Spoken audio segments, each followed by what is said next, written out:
नमस्कार. Cook with Snehal आंबेमध्ये तुम्हा सर्वांचे अगदी मनापासून स्वागत आहे. आज मी तुम्हाला अस्सल गावरान चवीची पारंपरिक पद्धतीची मसालेदार शिमला मिरचीची भाजी तयार करून दाखवणार आहे.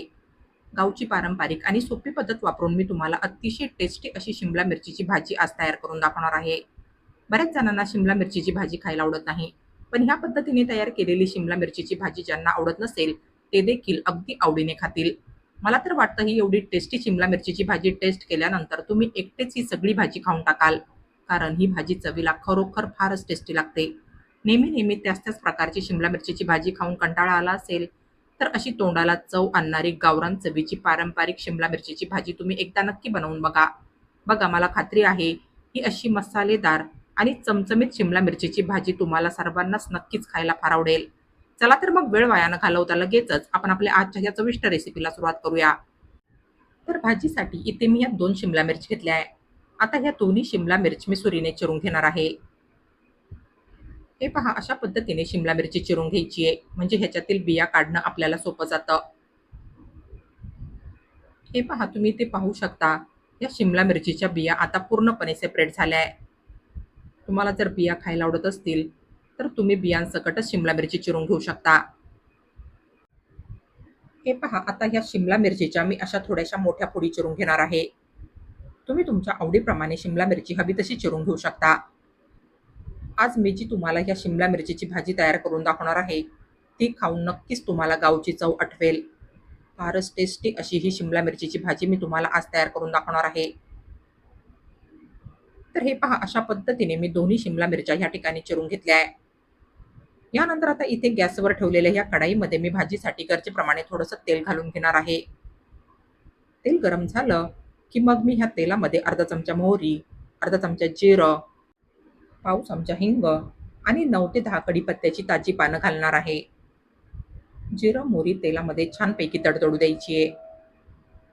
आता ह्याच्यामध्ये मी एक बारीक चिरलेला कांदा घालणार आहे. फुल फ्लेमवर कांदा हलकासा सोनेरी रंगावर परतून घ्यायचा आहे.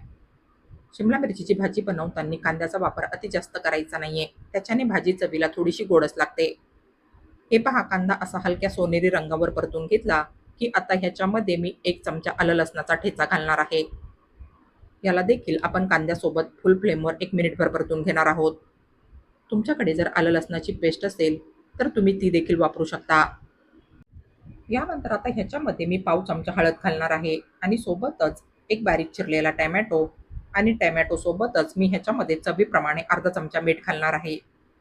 असं टोमॅटो सोबत मीठ घालून टोमॅटो तेलामध्ये परतला तर टोमॅटोच्या फोडी मिठामुळे अगदी पटकन शिजून सॉफ्ट होतात. फुल फ्लेमवर 2 ते 3 मिनिट अशा टोमॅटोच्या फोडी हलक्याशा सॉफ्ट होईपर्यंत परतून घ्यायच्या आहे. त्यानंतर आता ह्याच्यामध्ये मी 1 चमचा धनेपूड घालणार आहे आणि सोबतच अर्धा चमचा भाजलेल्या जिऱ्याची पूड, चवीप्रमाणे 1 चमचा साठवणीतला घरगुती मसाला किंवा मग कांदा लसूण मसाला ह्या ठिकाणी वापरायचा आहे. कांदा लसूण मसाल्यामुळे ही भाजी चवीला अजूनच जास्त टेस्टी लागते. माझ्याकडे कांदा लसूण मसाला अवेलेबल नव्हता, त्यामुळे मी ह्या ठिकाणी साठवणीतला घरगुती मसाला घेतलाय. चवीप्रमाणे अर्धा चमचा मीडियम तिखट असलेलं लाल तिखट घालून हे सर्व जिन्नस तेलामध्ये मंद आचेवर 2 मिनिट छानपैकी परतून घ्यायचे. हे पहा, असं ह्यांच्यातलं तेल सेपरेट होईपर्यंत ह्यांना मंद आचेवर परतून घ्यायचंय. हे सर्व जिन्नस छान शिजावे आणि ह्यांच्यातले मसाले जळू नये त्यासाठी आता ह्याच्यामध्ये मी अगदी थोडंसं पाणी घालणार आहे. पाणी असं ह्याच्यामध्ये मिक्स करून घेतलं की कढईवर घट्ट झाकण ठेवायचंय आणि मंद आचेवर यांना एक 4 ते 5 मिनिट छानपैकी शिजू द्यायचंय. तर या ठिकाणी आपण ह्यांना मंद आचेवर 4 मिनिट छानपैकी शिजून घेतलंय. हे पहा, तुम्ही ते पाहू शकता, आपल्या ह्या ग्रेव्हीतलं तेल तुम्हाला ह्या ठिकाणी सेपरेट झाल्यासारखं दिसत असेल आणि ह्याच्यातले सर्व जिन्नस सुद्धा छानपैकी शिजून निघाले. बस, तर आता ह्याच्यामध्ये मी आपण चिरलेली सगळी शिमला मिरची घालून घेणार आहे. गॅसची फ्लेम फुल करून शिमला मिरचीच्या फोडी अशा ग्रेव्हीसोबत 2 ते 3 मिनिट छानपैकी परतून घ्यायच्या आहे.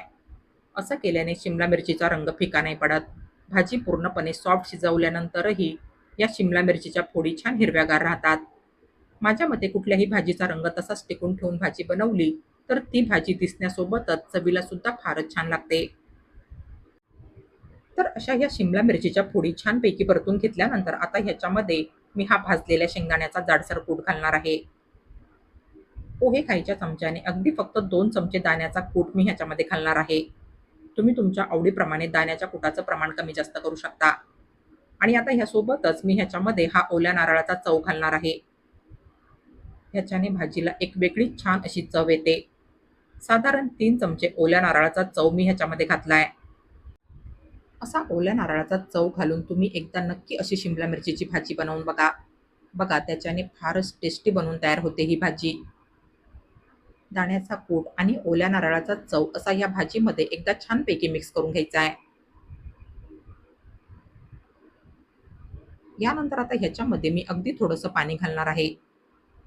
तसं तर शिमला मिरची वाफेवरच अगदी छान सॉफ्ट शिजते. पण थोडंसं पाणी घातलं तर शिमला मिरची अगदी पटकन शिजून सॉफ्ट होते आणि ह्याच्यातले मसालेही जळत नाही. बस तर आता कढईवर घट्ट झाकण ठेवून आपण ही भाजी मंद आचेवर शिजवून घेणार आहोत. तर हे पहा मंद आचेवर मी ही भाजी ह्या ठिकाणी 6 ते 7 मिनिट शिजवून घेतली आहे. हे पहा आपली ही भाजी ह्या ठिकाणी अगदी छान शिजून झाली आहे आणि तुम्ही ते बघितलंच असेल, शिमला मिरचीचा हिरवा रंग सुद्धा छान टिकून राहिला आहे. बस तर आता सर्वात शेवटी ह्याच्यामध्ये थोडीशी बारीक चिरलेली कोथिंबीर घालून मिक्स करायची आहे. या भाजीला कोथिंबीरचा फ्लेवर फारच छान येतो. तेव्हा शक्य होईल तेवढी हिरवीगार ताजी कोथिंबीर तुम्ही अशी ह्या भाजीमध्ये घालून मिक्स करून घ्यायची आहे. कोथिंबीर घातल्यानंतर 1 मिनिटभर अशी ही भाजी फुल फ्लेमवर परतून घ्यायची आहे. म्हणजे कोथिंबीरचा फ्लेवर आपल्या ह्या भाजीला छान लागेल. तर हे पहा इथे आपली ही मसालेदार शिमला मिरचीची भाजी ह्या ठिकाणी अतिशय चटपटीत आणि टेस्टी बनून तयार झाली आहे. ही एवढी चमचमीत शिमला मिरचीची भाजी पाहून तुमच्या तोंडाला नक्कीच पाणी सुटलं असेल. भाजलेल्या दाण्याचा कूट, ओल्या नारळाचा चव आणि आपण जे ह्या भाजीमध्ये मसाले घातले, त्यामुळे ही भाजी फारच टेस्टी बनून तयार झाली आहे. चपाती आणि वेगवेगळ्या प्रकारच्या भाकरींसोबत तर ही मसालेदार शिमला मिरचीची भाजी खायला फारच छान लागते. ज्यांना शिमला मिरचीची भाजी खायला आवडत नसेल, त्यांना फक्त एकदा तुम्ही अशी मसालेदार आणि चमचमीत शिमला मिरचीची भाजी बनवून खायला द्या. बघा, जे शिमला मिरचीच्या भाजीच्या नावाने नाका मुरडत असतील, ते सुद्धा ही भाजी अगदी आवडीने मागून खातील. मला तर वाटतं, ही भाजी एकदा टेस्ट केल्यानंतर तुम्ही एकटेच ही सगळी भाजी खाऊन टाकाल. भाजी खाण्यासाठी सर्व्ह करताना मी ह्याच्यावरतून थोडंसं किसलेलं ओलं खोबरं आणि कोथिंबीर घातली आहे. तसं तर हे टोटली ऑप्शनल आहे. तर अशी पारंपरिक पद्धतीची चमचमीत आणि मसालेदार शिमला मिरचीची भाजी तुम्ही माझ्या या रेसिपीप्रमाणे एकदा नक्की बनवून बघा. आणि तुम्हाला माझी आजची ही रेसिपी आवडली असेल, तर प्लीज माझ्या या रेसिपीला लाईक आणि जास्तीत जास्त शेअर करा. आणि अशाच नवनवीन आणि पारंपरिक रेसिपीज बघण्यासाठी माझ्या या चॅनलला सबस्क्राईब करा. चला तर मग भेटूया पुढील रेसिपींमध्ये. तोपर्यंत हेल्दी खा आणि हेल्दी राहा. Take care.